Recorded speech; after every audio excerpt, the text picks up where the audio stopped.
Hey guys, welcome back to an interesting video on Wild Rift. So today we're back with a Kalista updated complete guide, and of course, as usual with all of these guides, don't forget to check out Kalista's basic guide that I'll put up in the cards above right now for her skills, leveling, order tips and tricks, as well as a couple of combos. But without further ado, let's jump straight into the video. So we really have one kind of big change to Kalista's build, which is the fact that most top Kalista players don't really think armor penetration is very important, right? You can see that the first guy has no armor penetration item at all. The second guy has Moral Reminder last item. The third guy does have Moral Reminder early though. And also you have this Randuin's Omen as like a fourth item kind of thing. I'm not quite sure what's going on over there, to be very honest. But Kalista is just not in a very good spot right now, so the builds are kind of all over the place, but this is my personal build that what I like to build.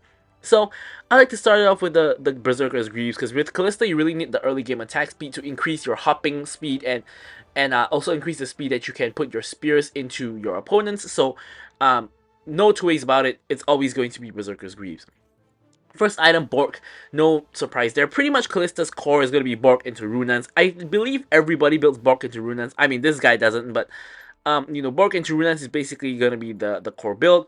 Of course, Bork, you get the attack speed, the attack damage, physical vamp. Very important in the current state of the game.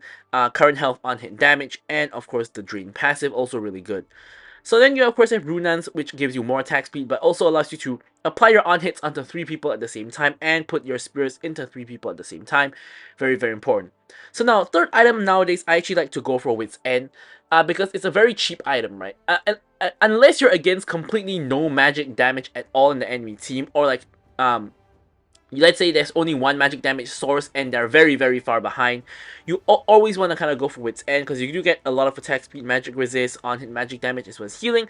But again, as I said, if either you are against no magic damage or the magic damage person is very far behind and you don't need magic resist, then you can instead go for Phantom Dancer, which of course gives you the most attack speed you can get in a single item, and I found it's very useful on Kalista.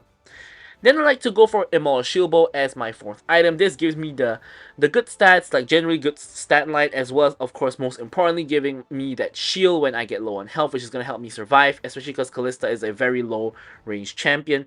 And finally, I do think that Armor Pen is still essential, and I do think Terminus is just better here, right? Because Terminus is such an amazing item for Kalista. You get more attack speed and more AD, more on-hit damage, as well as, of course, stacking resistances and stacking penetrations. So, in this case, I go for it last, because honestly, I feel that armor penetration is not as important nowadays, even though we're in a very tanky meta. I'll talk a little bit more about that one in the gameplay, where we can discuss the build a little bit more. But for the runes, Lethal Tempo for attack speed and attack range. Brutal, of course, because you are ADC that auto attacks a lot. And here you actually have two choices. You can either go Giant Slayer to kind of work against the tanks, or you can go for Coup de Grace to synergize with her E, where you can, of course, pull the spears out, and it's always going to do the bonus damage from Coup de Grace. And then you have Legend Alacrity for more attack speed, of course, Bone Plating for the defensive capabilities, and for the spells, you generally go for Flash, together with, you could go for Exhaust, or Barrier, or Cleanse if you need it. Again, I'm going to refer you guys to the video I made on what spell should ADCs take, because, you can listen to an in-depth explanation over there. But with all that said, let's, of course, go on to the gameplay.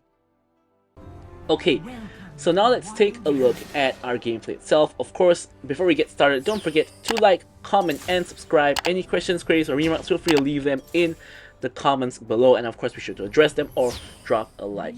So now, as we covered in my tier list that I released not too long ago, I don't think Kalista is in a very good spot right now, mostly because currently it's a very tank heavy meta, and Kalista cannot really deal with tanks. It's the same problem with Lucian, Samira, and to some extent Jhin. They cannot really deal with tanks very easily. And you do have some matches where you can pick them. Like, for example, in this match, I picked Kalista because I'm not against a very tanky team. Like, we only really have Darius, who is kind of like a tank. The rest of them are all kind of squishy, and it's really only in these kind of golden matches where the enemy team lacks tanks that is where we kind of really want to pick all of these kind of champions. So I found a kind of a good opportunity to pick Kalista. So now you might be wondering, as I alluded to in the build, why are we building armor penetration so late? Well, basically, one of the reasons is, as I just mentioned, we normally don't want to play Kalista against tanks, right? So there's no real good reason to build armor penetration early, or for some people, there's no good reason to build it at all, right? Like the top player has no armor penetration item whatsoever. So if you're not playing into tanks, there's really no need to go for any armor penetration item, is there? But I still go for it because I still feel that in the long run, enemies are still gonna get tanky as Viego comes in for a very successful gank. I still think in the long run, even base armor just increases and enemies get tanky, so I do still think you do need, of course, to get some tanky items. As Viego picks up Senna's souls for some reason, I don't know why he wants to do that, but yeah, you do still need to get you know, armor penetration items later on. Nice hook onto the Zeri. It's gonna be a not a free kill for us because he does still have barrier. We're gonna rotate over to Viego to help him out with Lee Sin. Lee Sin hits the Q, goes back in, kills Viego, gets knocked up, and is running away. So I'm gonna be forced to flash here just to secure the kill. Nearly getting KS by the Ahri. And by the way, guys, Ahri here flamed me and Blitzcrank for rotating slow, which doesn't make sense because I guess I could have rotated 1 second faster, but it's not like I ignored the fight in the river. But yeah, okay, back to the point on armor penetration items. We keep digressing because action is keeps happening in the game. But yeah, so that's why you want to build your items late. Also, you can hit earlier power spikes if you go for cheaper items like Wit's End. But again, I still think that armor penetration items are essential. So yeah, that's pretty much the main reason why, right? So here, we're back to the lane. Of course, we do want to play super duper aggressive. Hopefully, Blitzcrank can hit some hooks and get us some free kills. As I ranked in my tier list, I think Blitzcrank is one of the best supports right now. He works so well with Yordle Trap, and funnily enough, Blitzcrank finally is now shining in the meta after being like not the best support for eons. There was a point in time when the game first released, like at patch like 1.0 or something like that, where Blitzcrank was like the best support in the game because his hook cooldown was pretty low and things like that, if you guys remember. But it's been a long while since then, like 4 or 5 years since then, and yeah. So at this point, Blitzcrank is back being very good. Look at that, he hooks in Senna. I'm running her down and execute with the E. And now we're just whacking Zeri with the attack speed we got from Legal Tempo. Here we're still hitting her. We exhaust her a little bit. We are trying to chase her down, but she's able to kind of escape. Blitzcrank tries to hook her as she goes for the fruit, but doesn't quite work out. And yeah, so this is like basically ideal Kalista gameplay where you're getting early game kills. We're playing super duper aggressive in the early game and just trying to milk her early game power as hard as you can. Of course, Kalista did get those base AD nerfs. Another round of base AD nerfs, by the way, like Tristana, Kalista, and I think it was Vayne, all got base AD nerfs again because people have been playing them in the top lane, and Rat doesn't like that, so they nerfed their base AD to make them worse in the top lane. But of course, that indirectly makes them worse in the ADC role as well, because of course, base damage is very important. So now back to the lane, we've reset, we've picked up some item components. I picked up the recurve bow first before the Vamp Scepter because I think attack speed again is more important on Kalista. Here Blitzcrank goes for the flash hook, forces the Zeri to flash. So flash for flash trade there. Really a good deal because obviously ADC flash is way more important than Blitzcrank flash. So here Ahri is hiding in the bush, gets kind of caught out by Lee Sin and Echo, funnily enough, but Lee Sin actually ends up getting bursted down and dies despite it being a 4v3. And now it's a 3v3 with, you know, us, like the bot lanes and the mid lanes coming together and fighting basically is what I'm trying to get out there. So in the meantime, Viego is just straight up just taking the Herald. And for some reason, Zeri just goes for a super aggressive play and just basically ends in a way because she just gets taken out. And hook goes in onto Senna. Senna survives. And we're just going to go for tower plates instead. Viego already gets the Herald as Echo tries to run interference. Lee Sin and Echo are collapsing. Viego does die, but does get the objective, which is going to be a huge gold swing. Now, I need to reset. I'm really low, and I can also get Borg, so I'm not going to follow my team to the mid lane fight, because I'm expecting us to fight like at Dragon, right? So this probably means that I should go back, get health, get items, and then go back to Dragon. And you know, if a fight happens there, I'm gonna be at full power rather than just rushing to mid when I have a huge bag of gold that I need to spend and I'm like 1/4 health. Doesn't seem like a very wise idea. So here, speaking of which, here is the fight at the Dragon. Here I'm just trying to find somebody to hit. While not being overly aggressive, Viego runs straight into Echo Stun, gets stunned up. And here, Dragon is kind of resetting. They're getting shoved off the Dragon, and now we're taking over the Dragon instead. Lee Sin comes in. We're gonna one-shot the Zeri because Zeri got caught by the Ahri Charm, and then we're going on to Lee Sin. Notice how I'm not focusing the Dragon and instead focusing the Ahri, not Ahri, the Lee Sin, the jungler, because of course there's no point of me focusing the Dragon when it can be smite stolen. Rather, focusing on the jungler is more important. Here, Darius has full stacks and very, very dangerous. He's already on a triple.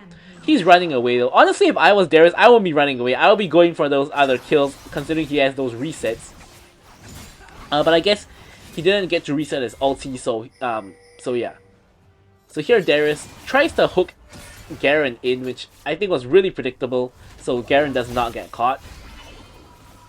And now I'm going to recall myself, and actually I'm not, because my team is coming. I don't really have anything to buy anyway, so no point in resetting. I just reset right before the Dragon, so instead I'm just gonna head back, pick up some mushrooms, let the wave push in, and pick up the minions for the most part.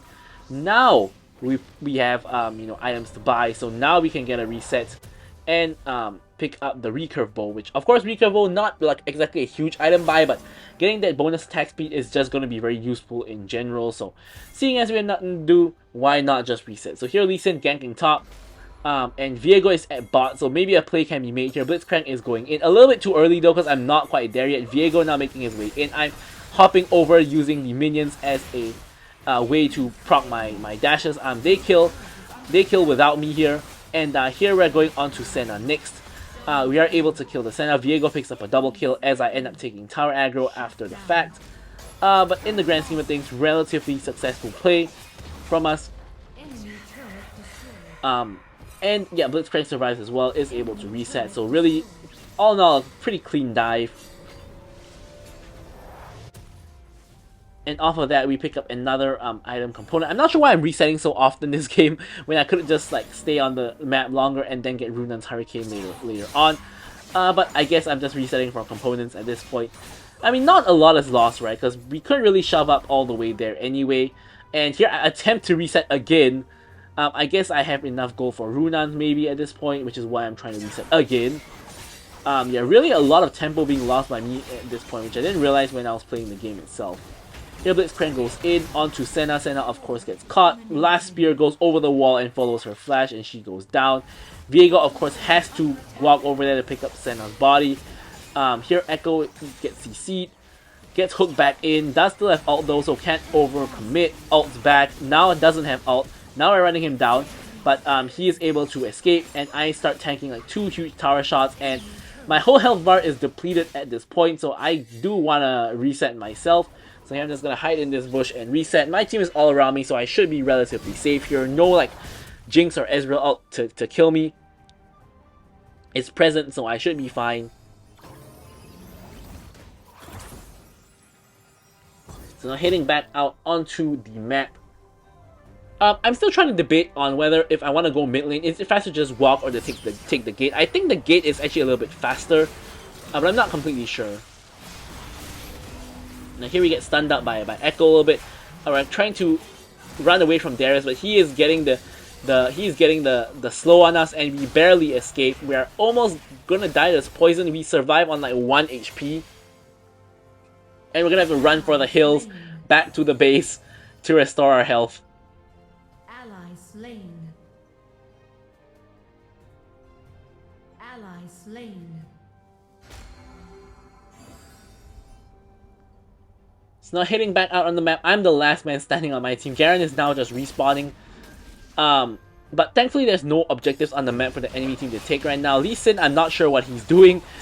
He's eating a bunch of spears, flashes in a very strange direction, and we're just gonna slowly run him down and just get the kill on him eventually. Like so. And here I'm just doing the red buff. Viego should be coming. There we go. And we get the red buff share.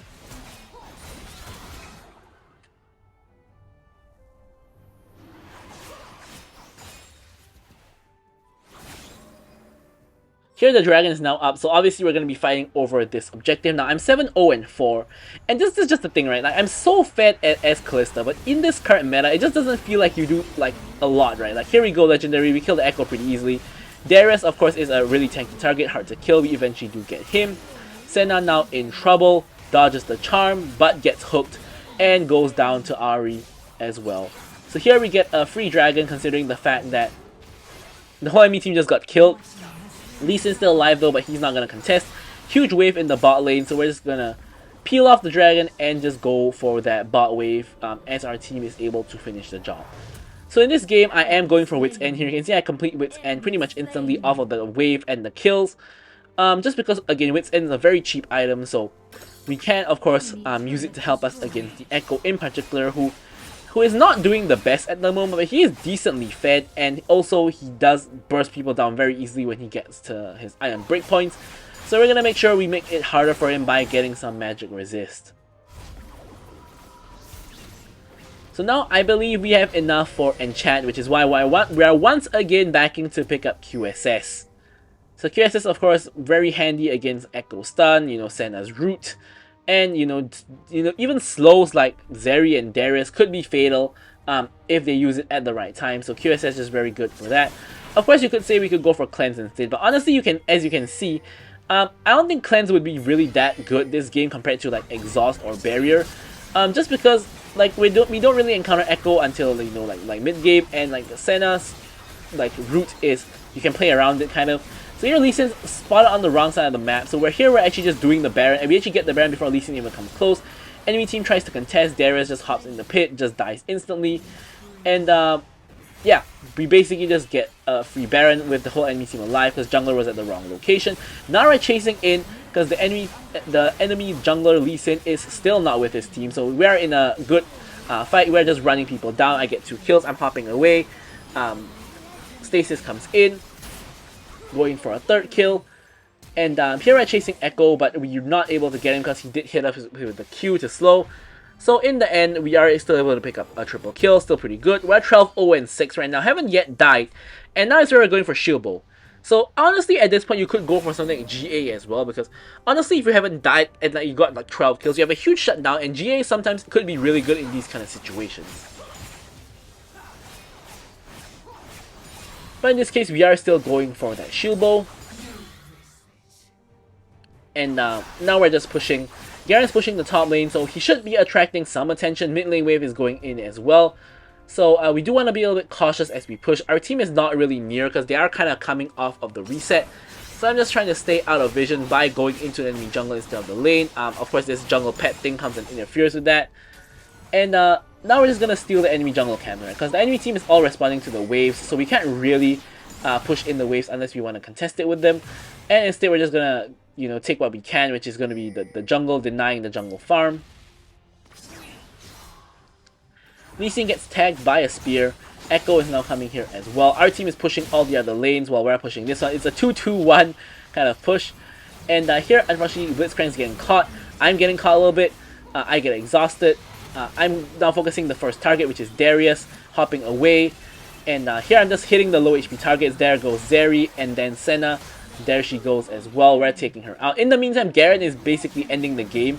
At this point, only Lee Sin is left alive, and Garen is just whacking the Nexus with the next wave coming in.